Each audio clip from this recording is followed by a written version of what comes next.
My second book, The Cuddle Plan. Let's talk about it. Hi, how are you?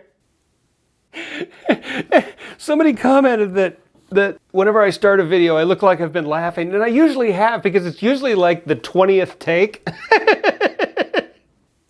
Or it's like, you know, the first or second take, but this concept of talking to a camera is so bizarre, and I've never gotten over it, even though I've been doing it for a while. So anyway, The Cuddle Plan is my second novel, my second rom-com novel that I wrote. The first one I wrote was Passion or Pancakes, and now I have two. I have two published books, well, self-published books, but they're published.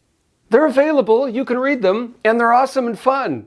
That's the key thing, is that I try to write fun romantic comedies that are fun to read, that have a lot of witty banter, that has like a funny line or a joke almost every paragraph, and something interesting, but it has heart and fun characters, and they do fun things, and I just really like to keep you interested in the book, because you gotta get the reader's attention and then hang on to you for 300 pages. And in this case, like over 400 pages. This is like 450. And this one was like, what was this one? This was 350. So this is 100 more pages than this book. And it's worth it. It's got more of a story. It's more of a rom-com. It's more of a, whereas Passion or Pancakes was just characters. There's literally like 12 characters going bar hopping throughout the night. And as they go to a new place, they pick up more people into their group. And it's like a snowball going downhill. They just keep gathering all these people. But at the core of it is a love story between Krista and Mark, and when they first find each other this night. And this is another love story, but this is primarily about Brenda and Trent. And it's more of a traditional rom-com novel, and maybe they'll make it into a movie one day. That'd be awesome. I'm all for it. So what I was saying is that I read a comment on Goodreads that said they were writing a review about Passion or Pancakes. There's a lot of good reviews. There was one review that said this is not a good book, but I couldn't stop reading it, which I think is the greatest compliment ever, because that's my worst fear, is being boring. But if you couldn't stop reading, even if it wasn't, you know, the greatest novel, or wasn't what you expected, or wasn't, you know, it's a little bit more fluffy, or it's full of jokes and lots of dialogue, but even if it wasn't your cup of tea, you couldn't stop reading it. And that's the greatest thing to me, because I just have, the worst thing I could do is be boring. And so as long as I keep you interested and keep reading, and somebody other was complaining about what I did in chapter 9, where the characters kept coming out of the bar and saying the same thing over and over again, which is, you know, which I thought was really funny. But I thought, you got to chapter 9? That's fantastic. And hopefully you will love reading this, and you'll think it's great at the same time you're interested. That's the goal. So I want to tell you about this book. So this is about two people cuddling, basically. This is Brenda's love. This was Krista's love story. Well, this is a prequel. This is how Krista and Mark met. Sorry if this is really random. I don't know how to talk in order, chronological order of thoughts. So this is Krista and Mark meeting each other and falling in love. This is Brenda's love story. This is the official start of my Marina rom-com series, and this is a prequel. So I got through, almost done writing this, and then I thought, you know, I really should publish a prequel that explains how all these characters met, and I'll have it just be like 100 pages novella thing. It'll just be really simple, and then it turned into a 5-year project and a whole other novel. So that's how that happened. So I wrote half of this, and then wrote this, and then rewrote the rest of this, and that's what happened. So anyway, let me tell you about this book, because I'm really proud of it. I think it's fantastic. I think it's a lot of fun, and at the core of it, it's got something really meaningful that we all experience. So this is about people cuddling. I mean, we cuddle. Every night we go to sleep, and either you're sleeping with someone and you're cuddling with them, or you're not sleeping with anyone and you're alone and you wish you were cuddling with someone. So this book basically reflects what we go through every single night.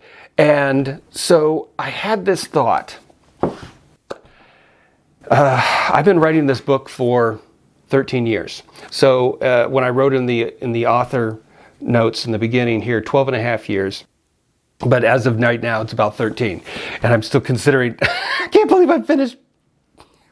I can't believe this is finished. This is incredible. So, 13 years ago in like November or December 2013, I was sleeping alone. I didn't have a girlfriend at the time, and I was alone, and I was laying in bed feeling lonely, and all I could think of was, I wish I had someone to hold. I wish I had a girlfriend to hold as I fall asleep, and I don't necessarily need any more than that. It doesn't need to get really physical. I just wish I had someone to hold as I fall asleep. And then this concept of cuddling and holding someone was half in my brain, and the other half was I was getting to, I really love space and the universe and pondering life and really deep existential stuff and whatever existential means.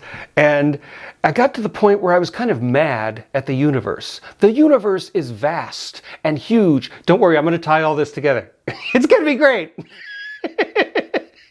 Talking about cuddling and the universe, but it all blends together, I promise. So the universe is vast and endless, and it's just, it just goes on forever. It's ridiculous how big the universe is. It doesn't need to be this big. I used to think the universe was fascinating. Ooh, space, those Star Wars, yeah, great. It's just amazing. Look at the colors and the planets and the things and the stars. It's just incredible. The wow, billions of stuff. No, it's just too much. It's ridiculous. And I started to get mad that the universe was so big, because I got to thinking that the universe, in this universe, this vast, cold, lonely, quiet, sometimes heartless feeling universe, what we do have is the ability to hold each other and feel warm and closeness, even if the universe doesn't give us that. And this idea of two people holding each other as they fall asleep in this cold, nothing universe stuck with me. And I thought that was just such a powerful thing. At least we have each other. Even if we don't have anything else, even if the universe couldn't care less about us, it's just so vast and quiet and heartless, at least we have each other. And that image stuck with me of two people holding each other amidst, cuddling amidst the universe. And got some stars in the sky to represent that too. Gosh, what a great cover, right? My cover designer, MadliArt, with Reedsy, just did a fantastic job on this cover. My gosh, it's great. And so that image of two people holding each other amidst the cold vastness of the universe really stuck with me, so I decided to write a story around that concept. And I set it in San Francisco, my favorite place, and that's how this whole thing started. I created this story about these two people cuddling. And so I needed a reason Brenda wanted to cuddle and not be more physical.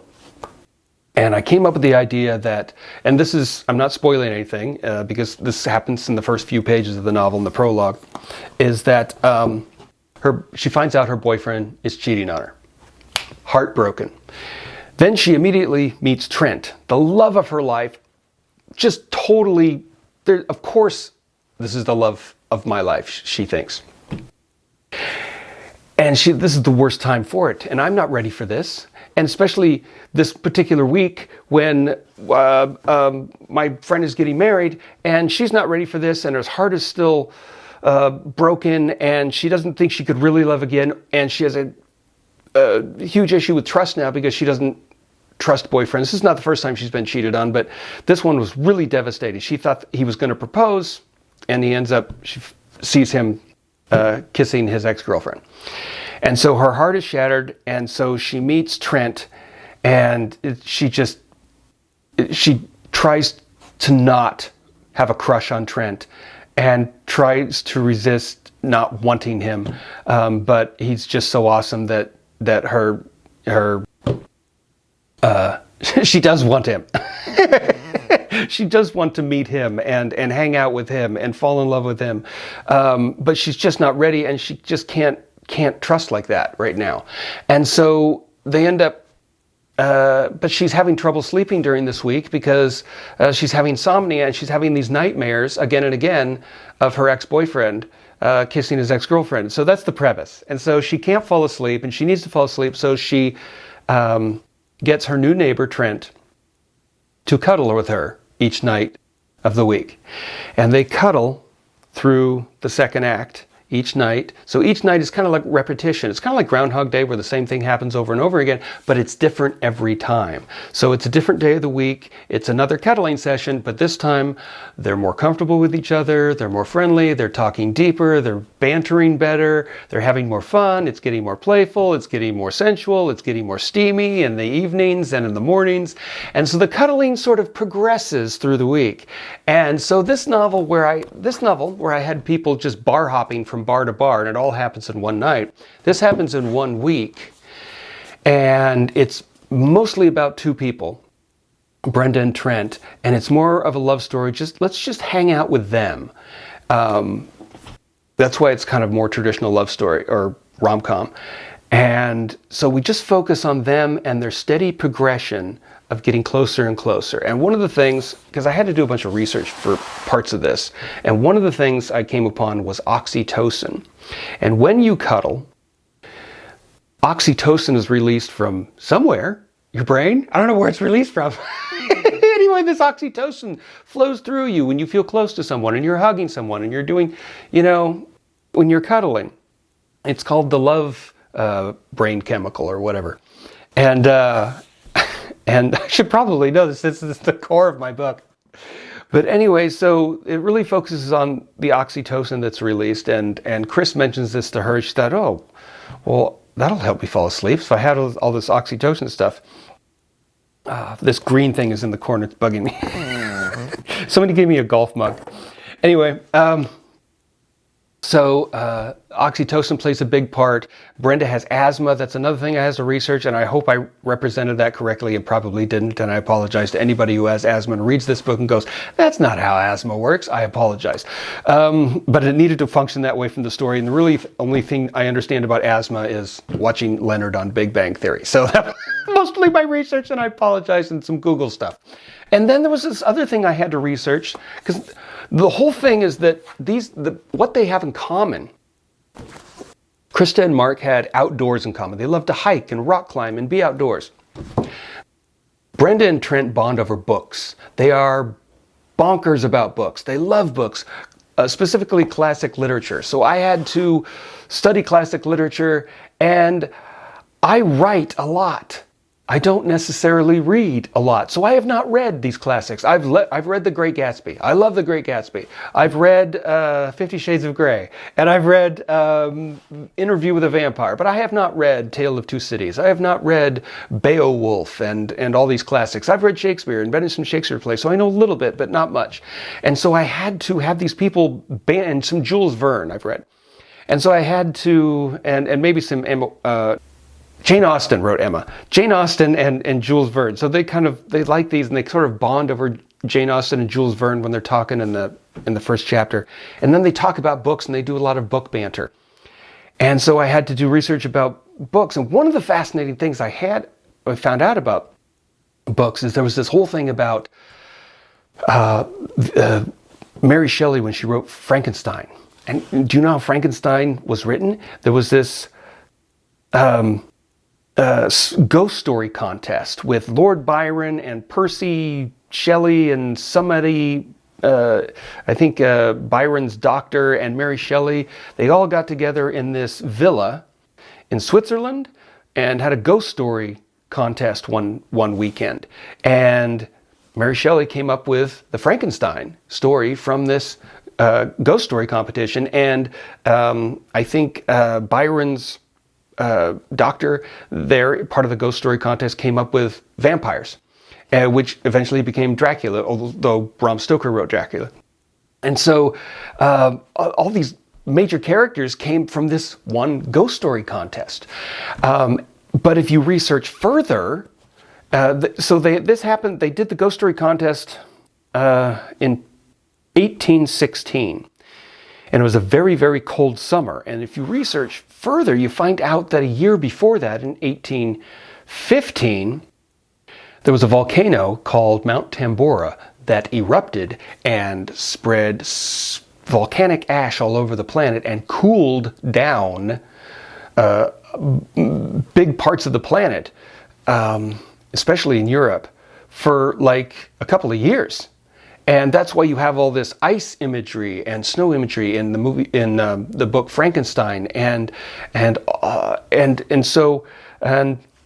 theorize that maybe the cold climate caused by Mount Tambora worsened Jane Austen's condition, and that's why she died in 1817. I think that's when she died. Anyway, that's my theory. I don't know if it's supported in any way, but.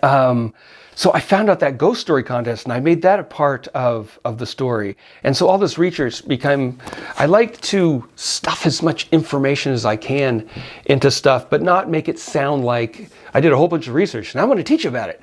So the trick is to finessely sprinkle it throughout the novel and have fun with it. And so I was watching the movie Air with Matt Damon and Ben Affleck in it. And whoever wrote that clearly did so much research and wanted to share that research in the screenplay, which I think made the dialogue even better because it gave the characters something really interesting to talk about. So, but that's an example of characters or a writer really doing a lot of research and wanting to stuff as much of that research into the novel. What else did I want to talk about? Oh shit! So you got the characters of Brenda and Trent, and you have Brenda's 4 friends, Krista, Holly, and Callie. And so that's what this series is that this was supposed to be the first book. This was Brenda's book. The next book is Callie's book. The next book is Krista's book during her first year of marriage. The next book of love story, people finding love, is Holly's book. And this was supposed to be the prequel starting this 4-book series, now a 5-book series, and I actually have 2 more side books that I would like to write adjacent to this Marina rom-com series. So lots of fun characters. Trent grew up in Colorado, and he toured around Europe to all his favorite author places, author houses where they grew up, to understand why they wrote the way they wrote by understanding their lives. Then he moved to Seattle, and then he moved to San Francisco, and he's been living in the Haight-Ashbury, which I lived in for a while. And so I took parts of I don't write about real stuff that happened in my life, but I take bits and pieces of things that happened, places I lived in San Francisco, and just kind of weave it into the story. And so we got those characters and research in San Francisco, and I put the Union Street Festival in there because I love the Union Street Festival. Happens every year in Union Street. But when I moved to Union Street in the Cow Hollow, which is right next to the marina, I moved in like June of 2006, and the next day there was all these tents being set up on the street because the Union Street Festival is happening. I was like, what is the Union Street Festival? Well, a few hours later, it was like this huge festival, jam-packed with people. You couldn't walk down the street without rubbing shoulders with somebody because it was just so crowded and wonderful and fantastic. And so I wanted to put that in this novel, that experience. Okay, so I think I may have talked about this in my other video where I talk about Passion or Pancakes. Because in 2018, I went to the San Francisco Writers Conference because I was going to figure out how do I write to a major publisher or a literary agent and get my book published. I want to do that. And at this conference, there were a bunch of literary agents up on the stage, and I went up to the mic and I wanted to ask a question. I said, so the thing that really concerned me was this question. I said, I've written a really fun rom-com novel. I'm very proud of it. I'm very confident about it. If I get a publishing deal, how much does the publishing company want to change what I've written? And one of the literary agents on the stage said, we will change whatever needs to be changed. And I said, I don't like that answer. And she said, then you should self-publish. And this light went on in my head. It's like, self-publish? I don't know how to self-publish. How do you do that? Well, that afternoon at the conference, I went to this class on self-publishing. And an hour later, after taking this class, I was like, I'm going to self-publish because I have total control over it, and it's not difficult. This is what I've learned, is that in order to self-publish, once you've written the thing, once you've got a book cover, the act of self-publishing is going to Amazon if you're just going to publish to Amazon, which is all I know. I don't know how to publish on any other platform at this time. And Amazon's been great. So for publishing, for self-publishing for me. The only thing you do is you upload all your information and you press publish. That's it. That's the act of self-publishing. And now it's available on Amazon as ebook form and as paperback form. And there's the audiobook, which is fantastic. And I really hope you listen to it because my narrator is so funny and so fantastic for Passion or Pancakes. The audiobook's so great.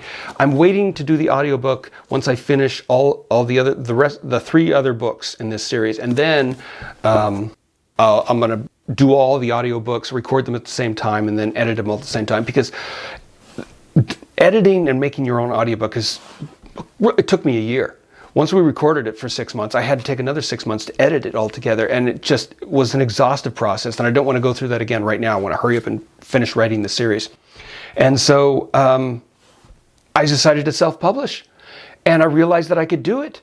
And the reason I was able to do it is because this website called Reedsy, Reedsy. You go to Reedsy and you find editors, and this is not sponsored by Reedsy. I just want to say how much they helped me. You find editors, you find book cover makers, you find typesetters, you find everybody you want to help you write your book. I mean, I found this MadliArt, the book cover maker, on Reedsy. I came up with this design. I did a rough draft drawing. I sent this to her. She hand drew this exactly how I wanted it, and did a fantastic job with this whole cover. And she did it exactly as I liked. This book cover was made from stock images. My cover designer, Nick, did a fantastic job on this. I'm really happy with this cover. But I wanted the freedom this time to really design the cover exactly how I want it and be able to tweak little parts of it. And she did an absolutely fantastic job creating this book cover. And my typesetter is in Europe also, because you have access to these really wonderful artists and people who will help you, and they're all over the world. And God bless technology, man. And Reedsy really helped me. And there's people on YouTube like Bethany Adazada and some other people that I can't even remember their names, but all this information is on YouTube. You know, how to upload stuff to Amazon to self-publish. There's like 100 videos that show you step by step exactly how to do it. So the hardest part, especially for me, was learning how to write. And it took me 13 years. Technically, I wrote this for 7 and I wrote this for 5. But, I mean, that's how long it took me to really feel comfortable. By the time I got done with this, in 2022, I was very confident, okay, I know how to do this now. I know how to do it in my style, in my voice, with wordplay and funny banter, but keep the story going and keep the pace. Basically like a sitcom or a rom-com.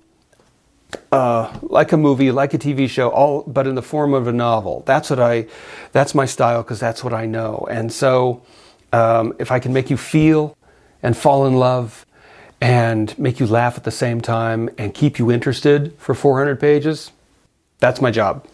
That's what I'm trying to do. And I hope I do it. I try really hard to do it. And so, and because I learned from lyric writing, I wrote lyrics for 40 years for fun, literally just for fun, at least once a week. And all that lyric writing and wordplay and learning how to fill a line with emotion and cleverness at the same time really passed over into my prose novel writing. And so I hope that makes my novels have a little more oomph of, oh, this is fun to read. And that's just not information, it's actually really fun to read. That's my hope. And I wrote a draft, and I found an editor. I went on YouTube and typed editors, and video of my editor came up, says, "Hi, I'm an editor," and blah, blah, blah. I said, "Oh, she sounds great." I didn't know where else to find an editor, and she's been fantastic. And I sent her my first draft, and I got it back, and it was just devastating because it's the first time I'd ever written anything. I'd never written any prose. I'd written lyrics for years, but I'd never written prose. I'd never written a novel. And it came back with all these red marks and stuff, and I didn't send her to her electronically. I sent her the physical paper, mailed it to her, sent it FedEx, got it back with all these red marks, and it's like, and I was devastated for about 3 months, and I didn't write anything. Then I started the rewrites, and I rewrote it again. It took me 2 or 3 years. Sent her the second draft.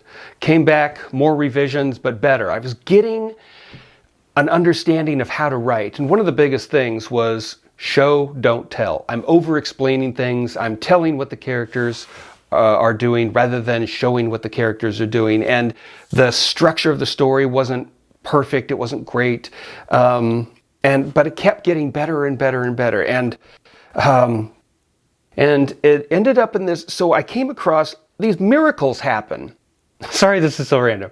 These miracles happen when you're writing that I don't know where they come from, but when you need it, it somehow shows up. Even you didn't know you needed it. And I found out this thing called chiastic structure, chiastic story structure. And somebody was talking in a YouTube video about how Star Wars is written in a chiastic story structure. And I'm not sure it actually is, but they were talking about this. So what happens in a chiastic story structure?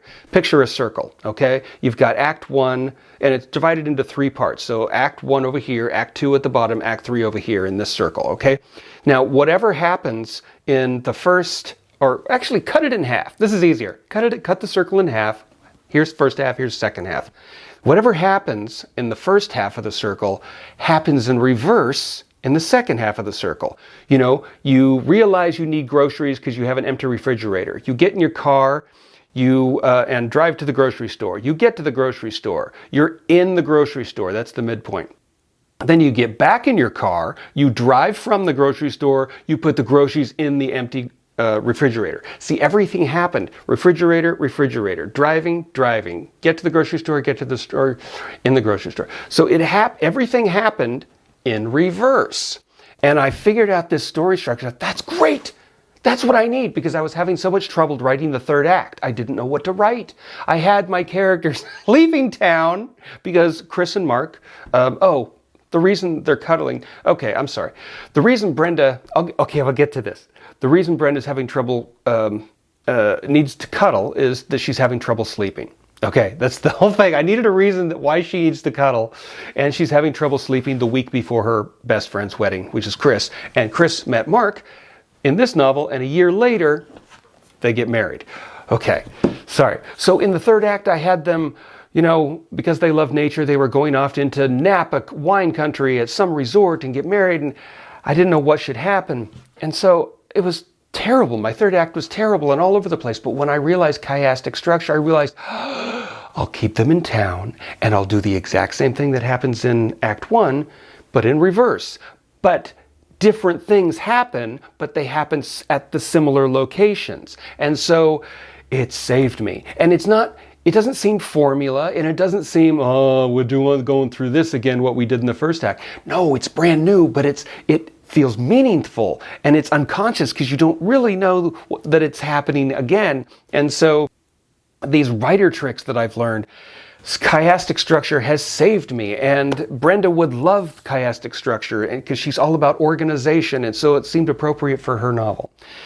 Okay, now that I've told you about that. And so the last thing I wanted to say is that, like the first act of, sorry, I'm just so used to structure as a circle broken into 3 parts. So the first act all takes place in one day on a Saturday. Second act takes place in a week.